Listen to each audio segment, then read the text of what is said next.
What's up, everyone? Stedman from Action Figure Overload doing a figure review of DC Comics Multiverse 6-inch Suicide Squad Joker figure. Joker is part of Wave 2 along with Katana and Boomerang, and they should be hitting the stores right about now. So make sure you go out there and get them so that way you can complete your Suicide Squad collection and get all the pieces that you need for the Collect and Connect Croc figure.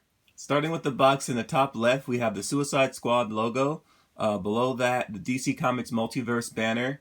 Then we have the window with the figure inside. At the very bottom left, we have the portrait of Joker from the movie. To the right of that, we have the Suicide Squad and Joker name. On the side of the box, we have the portrait of the Joker and the Suicide Squad logo underneath.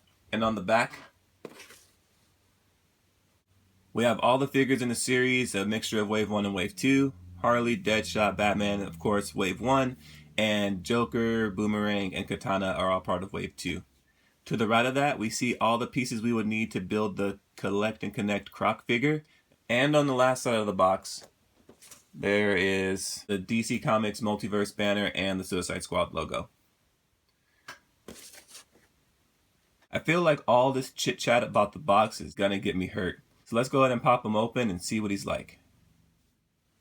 Immediately out of the box, I have to say that Joker is pretty cool. There's a lot of detail happening with him on the face and on the chest. The jacket looks pretty cool. I like the Arkham pants. I didn't notice anything that I didn't like right out of the box.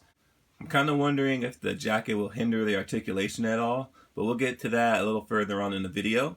So for now, let's take a look at the cane accessory that he comes with. Then we'll look at the details and the articulation. Joker comes with a cane accessory.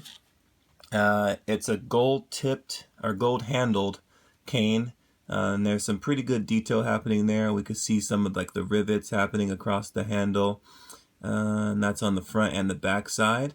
The main portion of the cane is just purple, so that goes with his purple jacket. There's a little blemish there. It's not too big of a deal, actually. Yeah, it's not too big of a deal. The tip of the cane is gold. So I think that came out pretty cool. There's not too much happening with the cane, just the detail in the handle.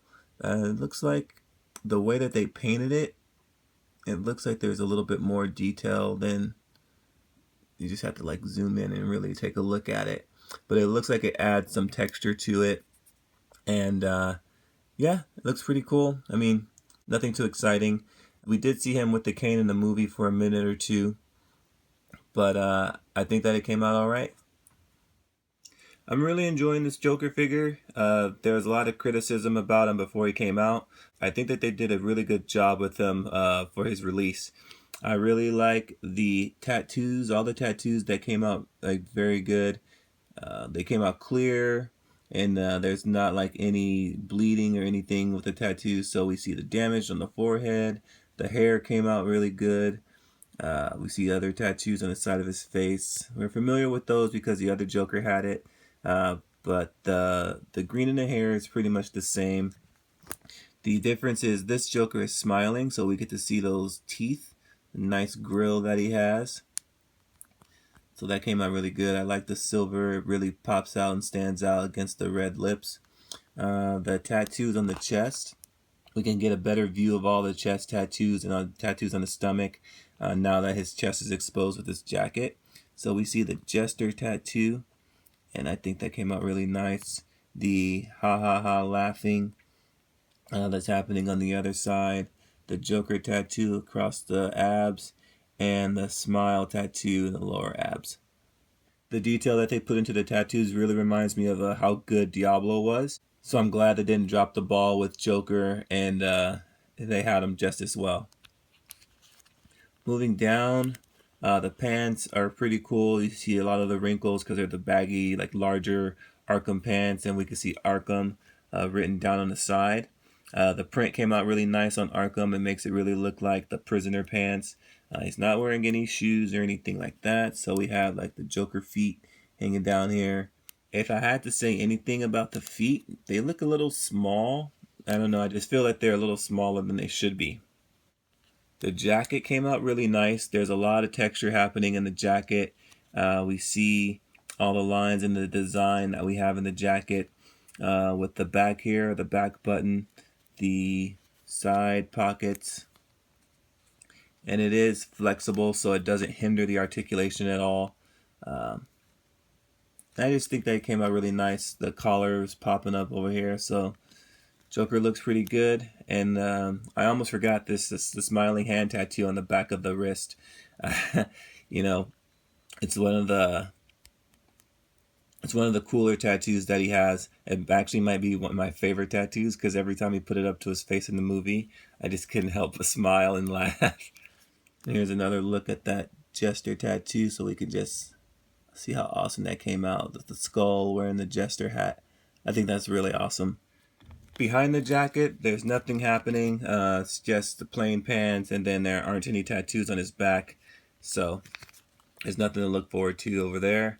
But yeah, everything that's happening up front looks really great. The tattoos look really good. The paint job on the hair isn't bleeding through on the face, so that's always a plus.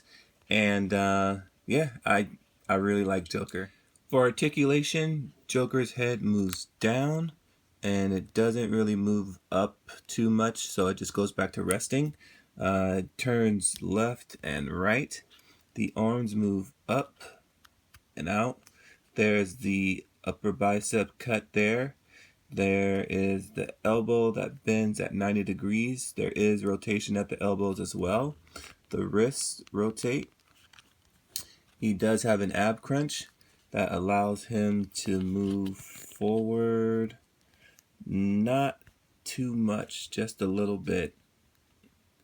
And it allows him to move back quite a lot. So he can move back and he just moves forward just a little bit. The jacket doesn't really hinder that articulation, but it doesn't help at all either. He has rotation at the waist. He could do the splits all the way. The legs move up about that much, so not all the way, not at 90 degrees. There is an upper thigh twist right there. Single jointed knees that bend about that much, so almost 90 degrees. And his feet, they rotate, but they don't really adjust too much. So there's normal stand, so it comes down about that much and back in the standing place. And he does have peg holes. Joker stands in at a little over 6 1/4 inches. Here's the clown prince of crime next to his main squeeze Harley and Batsy. And here he is with the other figures in wave 2. Overall, I think the Joker is a pretty sweet figure. He has great paint apps. The detail is fantastic. The articulation isn't hindered by the jacket, which is a major plus. The tattoos really bring the figure to life. I think that they came out very sharp, very crisp. I think everyone's going to have a lot of fun posing them around. So I hope you enjoyed this review. If you did, go ahead and hit the like button and subscribe to this channel. Definitely leave a comment below. Let me know what you think. You can also check out my Instagram and my Facebook page. Thanks for watching.